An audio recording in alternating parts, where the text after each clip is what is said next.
Marcos capítulo 2, versículo 13 a 17, nós lemos assim: E tornou a sair para o mar, e toda a multidão ia ter com ele, e ele os ensinava. E passando, viu Levi, filho de Alfeu, sentado na recebedoria, e disse-lhe: Segue-me. E levantando-se, o seguiu. E aconteceu que, estando sentado à mesa em casa deste, também estavam sentados à mesa com Jesus e os seus discípulos, muitos publicanos e pecadores, porque eram muitos, e o tinham seguido. E os escribas e fariseus, vendo-o comer com os publicanos e pecadores, disseram aos seus discípulos: Por que come e bebe ele com publicanos e pecadores? E Jesus, tendo ouvido isto, disse-lhe: Os sãos não necessitam de médicos, mas sim os que estão doentes. Eu não vim chamar a justos, mas sim os pecadores ao arrependimento. Oremos. Pai, nós chegamos diante de Ti nesse momento, carentes da Tua voz. Te pedimos, fala conosco, abre o nosso entendimento, abre os nossos olhos espirituais, que os nossos ouvidos estejam abertos para a Tua voz, que o nosso coração não esteja endurecido, para que o Senhor venha nos falar. Que nós possamos ouvir, aplicar em nossas vidas a Tua Santa Palavra e usufruir, Senhor, de todas as bênçãos que fluem dela. Agora, abençoa-nos, nós precisamos do Teu Santo Espírito que nos dê entendimento. Amém. E graças a Deus. Pode sentar-se, irmãos. Como eu havia dito no sermão passado, nós entramos agora nessa sessão do Evangelho de Marcos, em que Marcos começa a relatar a oposição dos fariseus e das autoridades dos judeus contra o ministério de Jesus. Nós vemos a primeira oposição que se deu na passagem anterior que nós expusemos, da cura do paralítico, onde Jesus não está lhe demonstrando o poder de curar, porque ele já tinha feito isso, de uma forma até surpreendente para o que os judeus estavam acostumados até então. Mas Jesus, ele demonstra que ele tem uma nova autoridade, que é a de perdoar pecados. E com a cura do paralítico, ele, de certa forma, fecha a boca dos seus opositores, porque eles, em seus corações, murmuravam dizendo: Por que fala esses blasfêmias? Porque quem pode perdoar pecados senão somente Deus? E realmente, só Deus pode perdoar pecados. Por isso Jesus é Deus. E aí Jesus diz assim: Olha, por que vocês pensam isso no coração de vocês? Para que vocês saibam que o Filho do Homem na terra, já, não só a hora que eu for glorificado à direita do Pai, mas para que vocês saibam que o Filho do Homem na terra tem poder para perdoar pecados, eu digo a ti: levanta, anda, toma o teu leito e vai para a tua casa. E o paralítico fica curado, e Jesus então demonstra: eu também perdoo pecados. Esse trecho agora que nós lemos narra a chamada e a conversão do apóstolo Mateus, que também é chamado de Levi. Então Jesus, seguindo o seu trabalho de ensino pela Galileia, agora ele vai mostrar qual é o perfil de homens que o Evangelho visa alcançar. Jesus está pregando nas aldeias, está atraindo multidões, pessoas, muitas delas interessadas somente nas curas e no exorcismo. Jesus não se distrai daquilo que ele veio fazer, que é ensinar. Só que agora Jesus não está mais só cercado de moribundos, de doentes, endemoniados, de gente simples. Como desde a passagem anterior nós vemos, agora os escribas, agora as autoridades dos judeus, os judeus do partido dos fariseus, também estão querendo saber quem é esse profeta de Nazaré da Galileia. Mas Jesus está interessado mais em outro tipo de pessoas do que nos fariseus. Ele já havia demonstrado milagrosamente que ele tinha poder de perdoar pecados, como o Deus Pai. E agora ele dá mais um passo nesse sentido. Jesus acolhe os pecadores que se arrependem. É isso que essa passagem nos ensina. Nos versículos 13 e 14, fala-nos da vocação de Levi, ou da vocação de Mateus, do seu chamado. Levi, que também é chamado de Mateus, que é o filho do Alfeu, irmão do Tiago. Só para nós saber quem que é o camarada. Por que dois nomes? Porque isso era comum no mundo antigo. Levi era o nome judeu dele, mas como ele trabalhava para Roma, ele era um oficial, um judeu que trabalhava para o Império Romano, ele tinha um nome romano, Mateus. Isso é comum, tá? O evangelho dele próprio, né, o evangelho de Mateus, chama ele de Mateus nessa passagem, no capítulo 9. O evangelho de Marcos e de Lucas chama ele de Levi.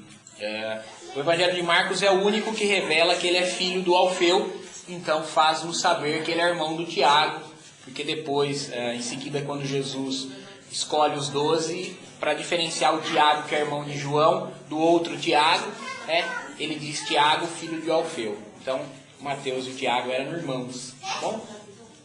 Mas no versículo 13 diz que Jesus sai outra vez para o mar e ele estava ensinando as multidões.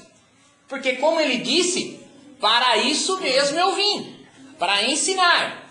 Jesus estava ensinando as multidões, sai para o mar e quando ele retorna para a cidade, ele passa pela recebedoria, uma espécie de alfândega. E ele vê ali Mateus assentado na recebedoria. É uma espécie de pedágio, tá, irmãos?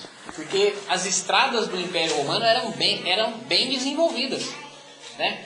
O Império Romano tinha muitas estradas pavimentadas. Muitas estradas que existem até hoje, né? Lógico que não servem mais de expressa na Europa moderna, mas as estradas que o Império Romano construiu na antiguidade estão lá até hoje. Então, como o nosso governador Geraldo Alckmin, para construir estrada de qualidade tem que cobrar pedágio, né? O Império Romano já fazia isso e o Alckmin aprendeu direitinho na Bíblia. Não foi não, né? Mas era isso. Só que para cobrar imposto, você precisava contratar um camarada que fosse nativo. Então, entre os judeus, as pessoas que trabalhavam no Império Romano, para o Império, cobrando impostos, era chamado de publicano, né? Essa era a designação que dava para eles, esses camaradas que cobravam o imposto. Não eram nem um pouco bem vistos. É verdade? Que nem quando agora o Michel Temer vai lá e sanciona uma lei que aumenta o imposto na gasolina, a gente gosta do Temer? A gente fala bem dele? Não fala. Então o camarada que cobrava impostos, os judeus, para o império dominante, não era bem querido na sociedade. Os publicanos não eram bem vistos, eles eram vistos como traidores dos judeus, né? E um desses publicanos aqui é o Mateus. Jesus chega até ele no versículo 14 e diz: segue-me. Só isso. É exatamente o mesmo chamado que ele deu a Pedro e André, a Tiago e João. A mim e a você. Jesus diz: segue-me. O que significa isso, irmão? Significa discipulado. Significa me imite. Aprenda comigo. Eu sou o seu professor. Eu sou o seu exemplo. Venha após mim. Se eu perdoei, perdoe. Se eu servi, sirva. Se eu morri por fidelidade, morra por fidelidade. É isso que Jesus diz. Ninguém pode vir após mim, senão negar-se a si mesmo. Tomar cada dia sua cruz e me seguir.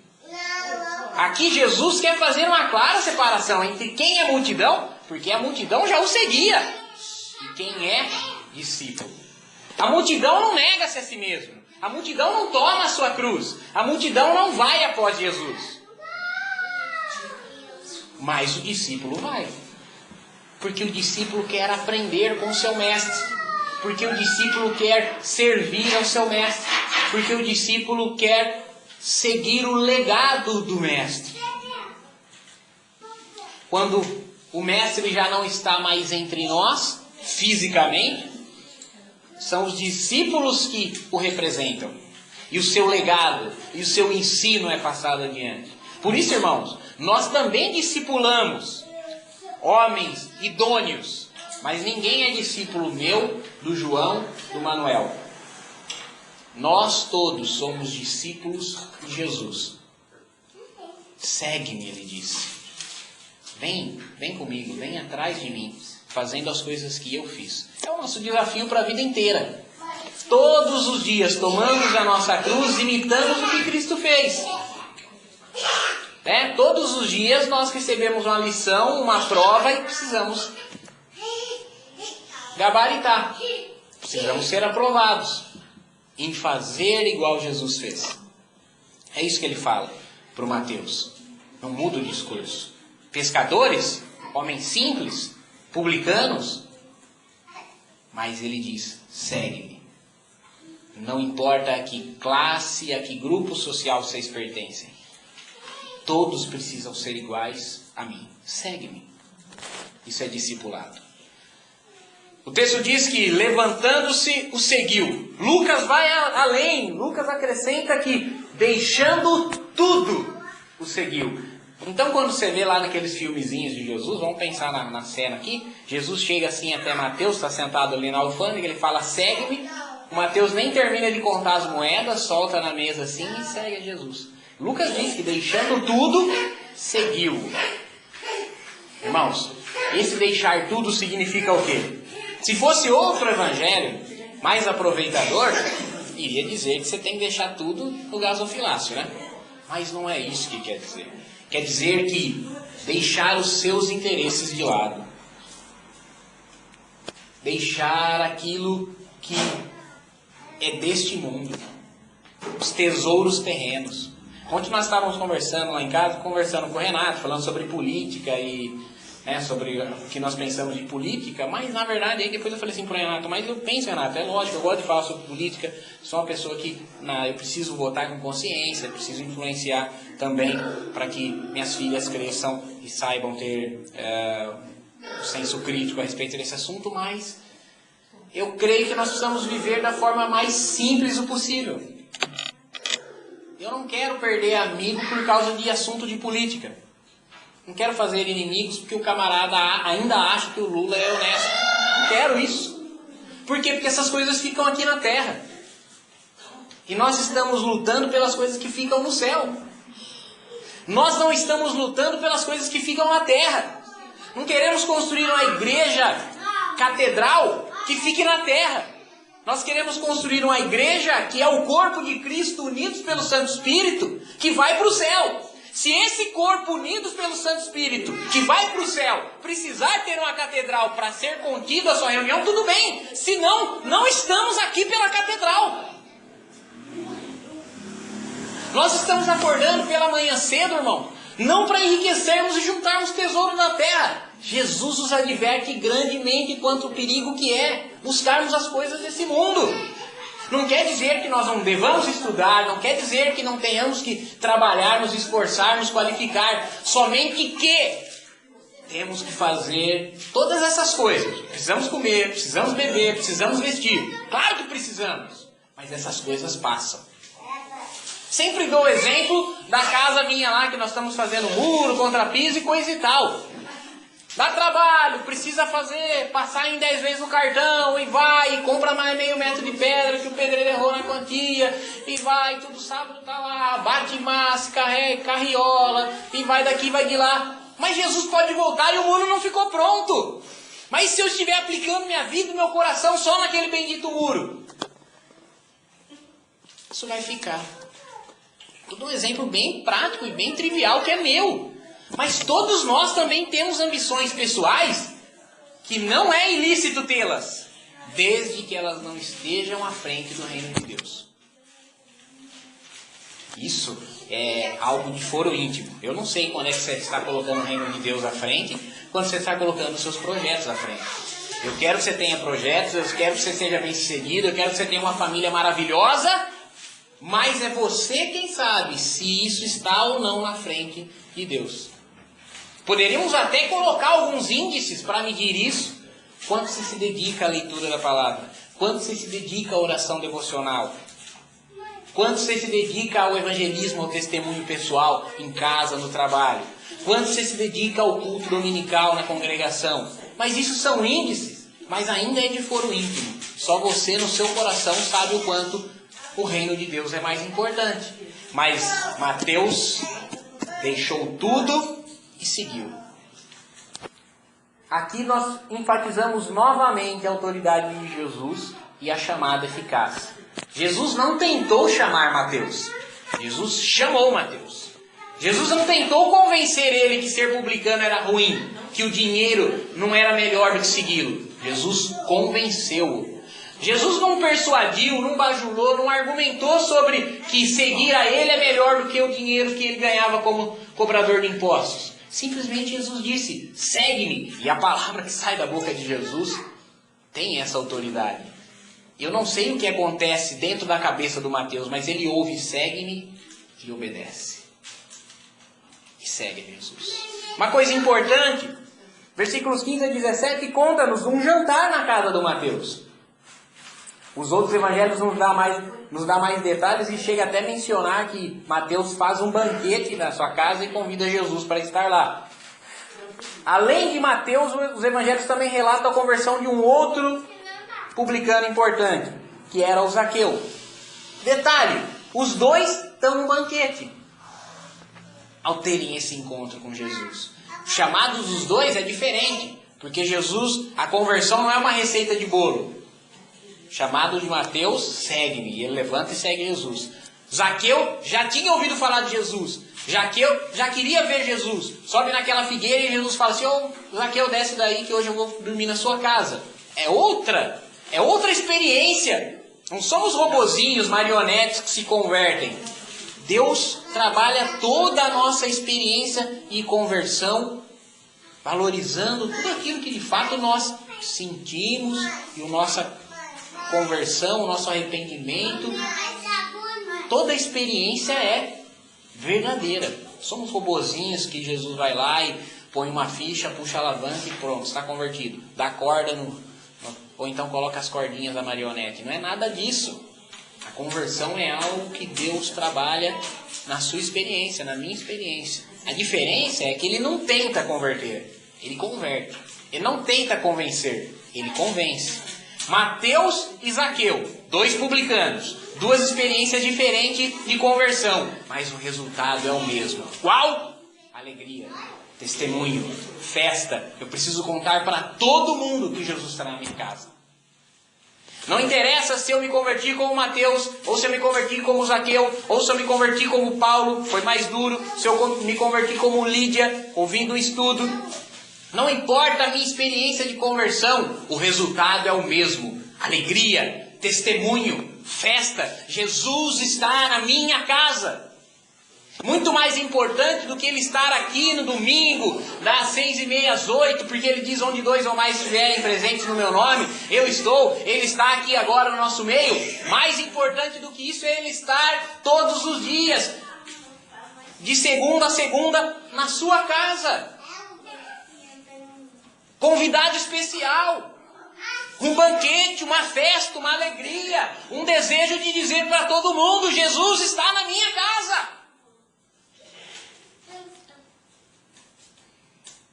Essa é a alegria do pecador que se encontra com o seu Salvador.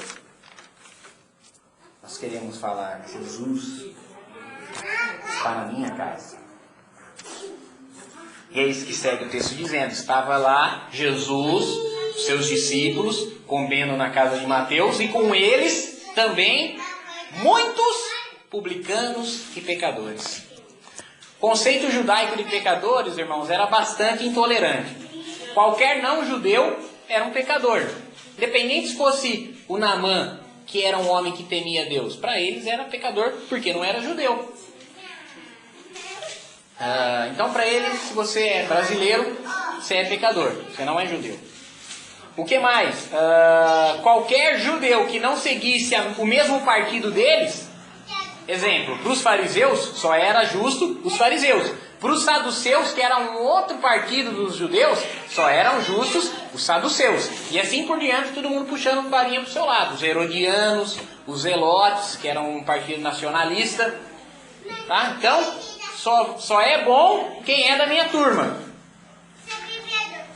Então, esse conceito de pecadores, como nós lemos ali, estava sentado também lá, muitos publicanos e pecadores. A palavra que é traduzida por pecadores aqui é homens de má fama.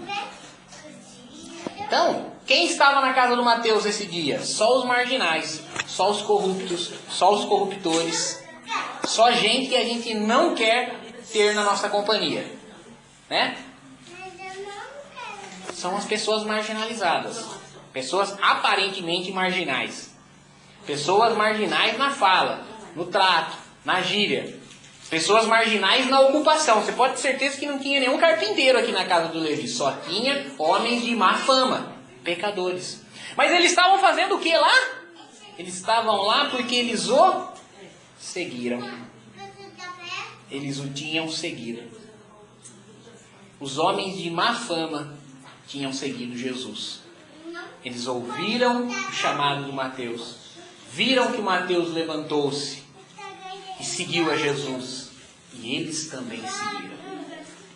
A nossa conversão precisa servir de modelo para aquelas pessoas do nosso campo de influência, para as pessoas do nosso círculo social. Nós precisamos influenciá-los, que eles também convertam, que eles também sigam a Jesus, que eles também imitem a Jesus, que eles também obedeçam a Jesus. Nem que para isso nós tenhamos que dar uma festa na nossa casa e dizer: Jesus está na minha casa. Estava lá, Jesus e toda aquela marginalizada. Gente ruim com Jesus. Então a murmuração dos fariseus. Homens santarrões. Homens justos diante de si mesmos. Eles se incomodam com a atitude de Jesus. A murmuração é justamente isso. O texto de Lucas diz que eles murmuravam, dizendo: porque come e bebe com pecadores. O texto de Mateus omite esse termo murmuração. Mas é isso, irmãos. A murmuração é o pecado daquele que reclama contra a atitude de Deus. Na Bíblia há vários exemplos. Caim, o primeiro. Deus achou a oferta de Abel mais excelente do que a de Caim. E Caim murmurou. E descaiu o semblante de Caim. E Deus falou assim: por que descaiu o teu semblante? Se você fizer bem feito, não é certo que eu vou aceitar. Mas se você faz de qualquer jeito, o pecado está batendo a porta. E ele vai tentá-lo. É seu dever resistir o pecado. No outro dia, estavam os dois no campo, Caim e Abel. Abel se levanta contra o seu irmão, o fere e mata. Então Deus vem e fala assim: Caim, onde está o seu irmão? A resposta que Caim dá: por um acaso eu sou guarda-costa do meu irmão? Caim, o sangue do teu irmão clama a mim desde a terra. Então ele confessa que é um desgraçado, errante e vagabundo. Mas qual foi a raiz do homicídio? A murmuração. Por que é que ele murmurou? Porque ele não ouviu as palavras de Deus. Se você fizer bem feito, com certeza será aceito. Mas não, ele não ouviu a palavra de Deus. Deus disse: faça bem feito, e também será aceito como do teu irmão. Mas ele deu ouvido ao tentador. Matou o seu irmão. Esse é o primeiro exemplo de murmuração. Mas há outros exemplos de murmuração, como o dos fariseus. Qual, Tiago? Jonas. Você acha que Jonas é só aquele cara legalzinho que entrou no navio, foi dormir no convés, depois foi jogado no mar, a baleia engoliu, ficou 3 dias lá, a baleia vomitou na praia, ele prega o arrependimento em Nínive, todo mundo se converte? Você não leu o último capítulo? Ele se indigna, porque prega o arrependimento em Nínive, o povo se arrepende e Deus não destrói a cidade como havia prometido. E o Jonas se irrita e ele diz: não pode, Deus tem que castigar esse povo. Deus tem que destruir essa cidade. Sabe por quê? Porque eles estupraram as nossas mulheres, porque eles mataram os nossos filhos, porque eles queimaram as nossas searas. Esses caras são maus, eles não são caras bonzinhos, são caras ruins. Isso é teste ruim. Ninivita é gente ruim.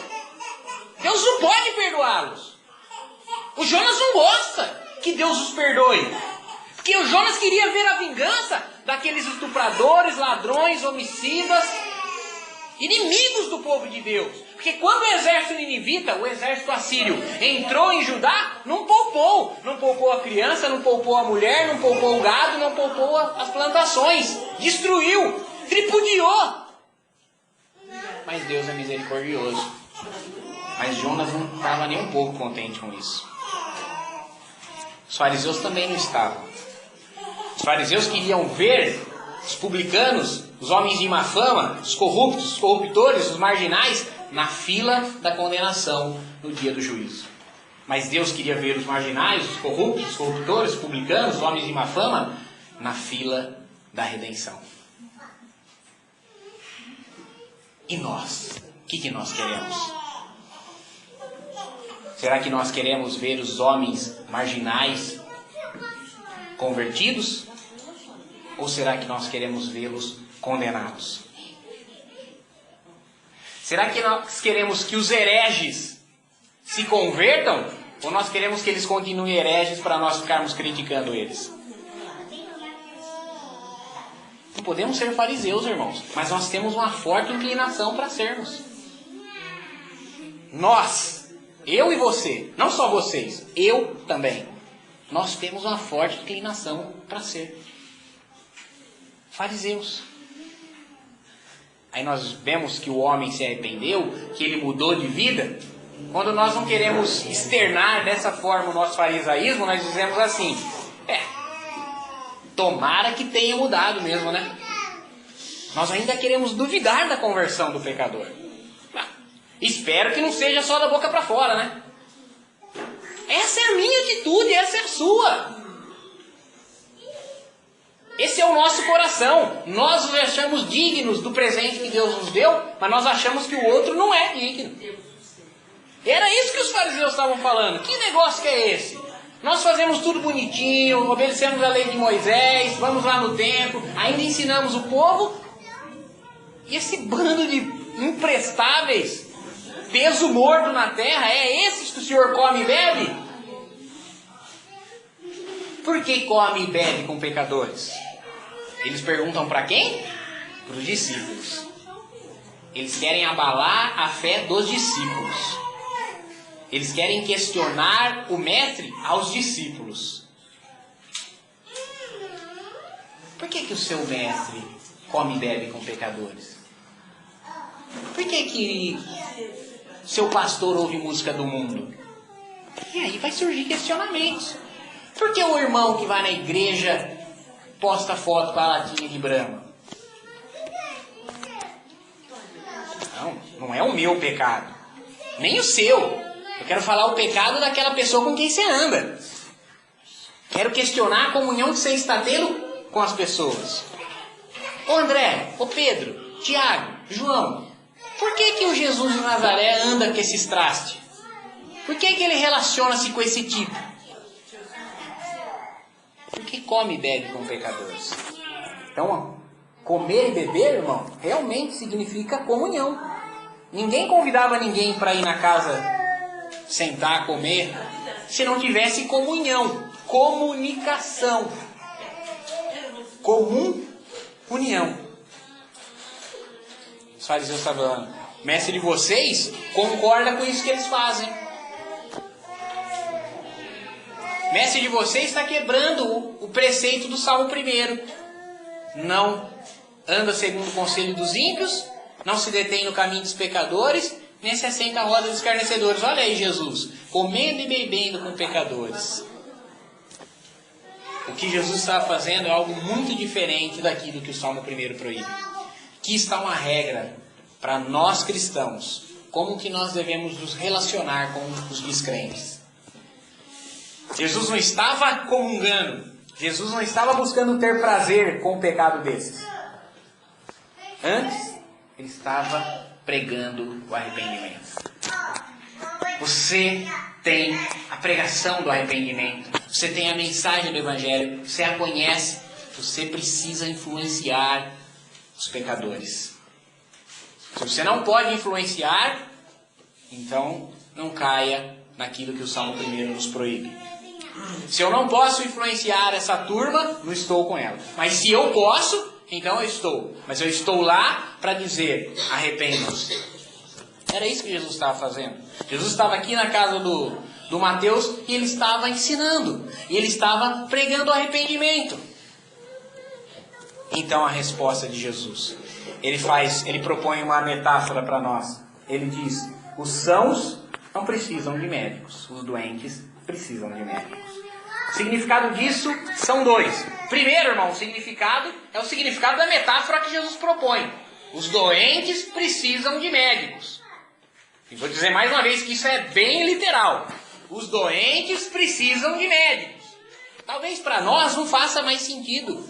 eu afirmar isso e reafirmar. Mas quantas pessoas, e nós conhecemos, que são cristãs, que pensam que tratamento médico é descrença, é falta de fé no Senhor. Lá no Código 100 tinha um camarada que era o zelador, tinha descoberto que tinha um piripaque na próstata, acho que o Kiki era dessa época, né, Kiki? Tinha lá alguma ferida, que muito provavelmente era um câncer, mas ele não queria fazer nem o toque, não queria fazer nem uma ultrassonografia, não queria fazer nada, ele não queria ver, ele falava assim, não, se for, Deus vai curar. Cara, para de ser besta, os doentes precisam de médicos. Tem uma criança na sala da Sara que precisa de medicação, senão, né, segundo a linguagem da Sara, ele dá show na sala, né?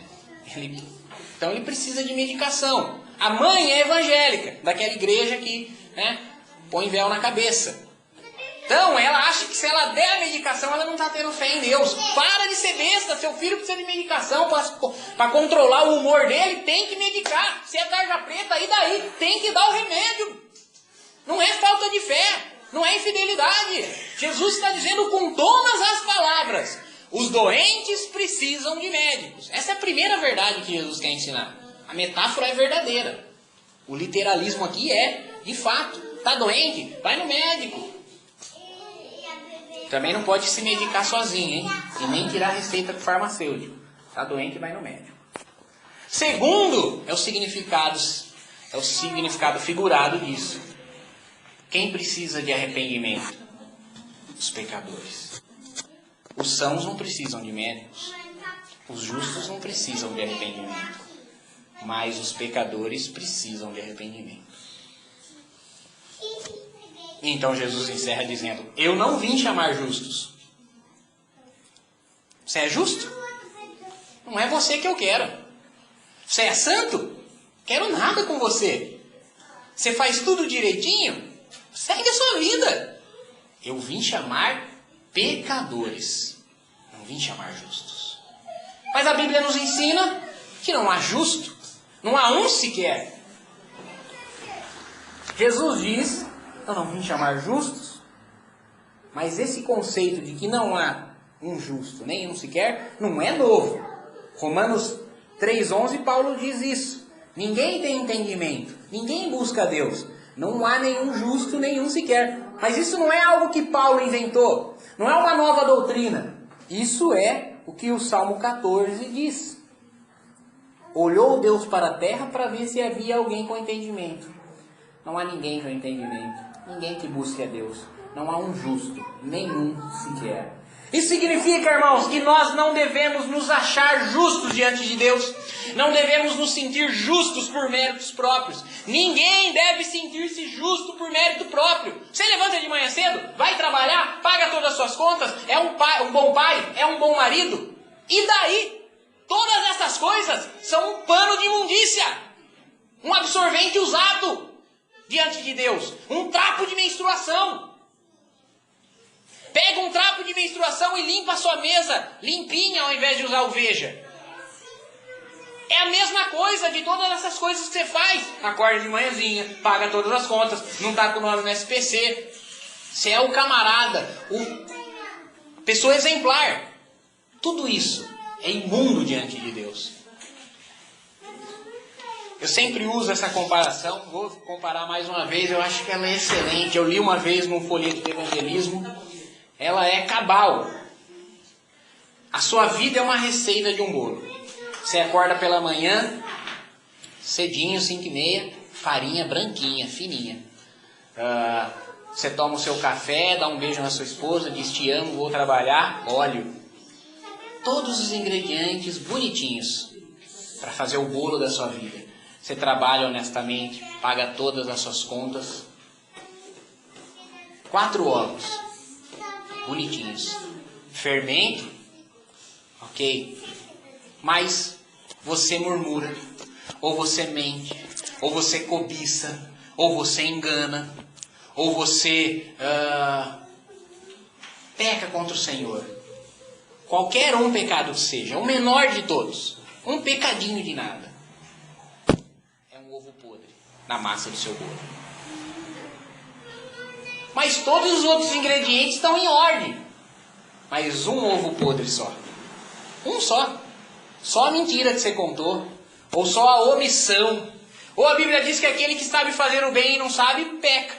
Você só poderia ter feito bem para alguém e não fez. Foi só isso, mas eu trabalho, honesto, pago contas, bom pai. Sou o cara legal. Sou o santão, perfeito. Sou moralmente inculpável. Mas você tem um pecado. Um só. É um ovo podre. Então está tudo corrompido. Você tem uma tubulação de gás. Tudo perfeitinho. Mas um furinho só. Do tamanho de um alfinete. Vai explodir tudo. Vai tudo para os ares. Você não precisa de um rombo. De um grande vazamento. De um grande pecado. De um grande escândalo. Não, sua vida é perfeita. Desse jeito mesmo. Que é. Bem ajustadinha. Mas tem só uma falha. Só uma mentirinha. Só uma omissão. Só uma inveja. Só uma murmuração, só uma cobiça, um pecadinho só, um furinho de nada na sua tubulação de gás. E você chega desavisado e risca um palito de fósforo. E está tudo perdido. Pecado é assim na minha vida, irmãos. Acordo cedinho, trabalho, tudo de bom, faço tudo direitinho, não engano ninguém. Mas eu tenho um pecado, Você tem um. Eu tenho outro. O meu pecado não é o mesmo que o seu. Então, nós não somos justos. Mas existe uma coisa que Jesus fez por nós. Jesus disse, eu vim chamar pecadores ao arrependimento. Vim chamar pecadores ao arrependimento. Jesus procura aquele que confesse que é carente de um Salvador. Aquele que mesmo achando-se adequado, mesmo achando-se digno, mesmo achando-se moralmente inculpável, mas reconhece, isso não é suficiente. Eu sou pecador, eu não sou justo. Arrependa-se, Jesus diz. Arrependa-se, Jesus diz. E Ele faz algo por nós. Na cruz, Ele morre por mim e por você.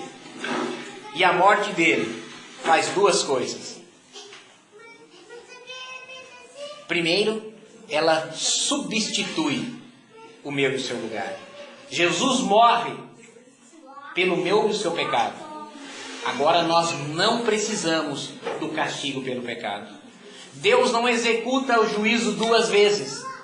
Se Ele executou a pena pelo nosso pecado em Jesus, Ele não executará em nós. Nós fomos libertos da morte e do inferno porque Cristo morreu no nosso lugar. Mas quando Ele troca de lugar conosco, o justo pelos injustos, Ele leva a nossa injustiça e dá-nos a sua justiça. Agora nós somos justificados. Ali naquela sala, irmãos, havia muitos homens de má fama. E havia uns poucos homens que achavam-se justos diante de si mesmo. No final desse dia, naquela sala, havia uns poucos injustos e muitos que foram justificados. Essa aplicação que nós temos que fazer.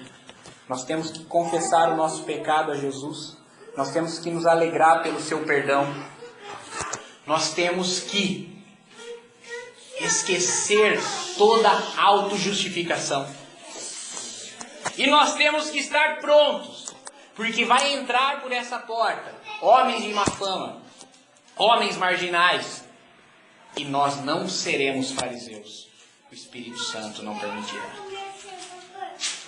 Nós seremos discípulos de Jesus. Nós pregaremos o arrependimento a essas pessoas. Eu não vim chamar os justos, vim chamar pecadores. Então, eu sou um pecador, Senhor. Confesse ao Senhor o seu pecado. Livre-se da murmuração. Livre-se da hipocrisia. Livre-se do farisaísmo. Livre-se da autojustificação. Esteja aberto que homens piores do que nós vão entrar na nossa frente no reino de Deus. Se coloque em pé para nós agradecermos o Senhor. Jesus salva pecadores.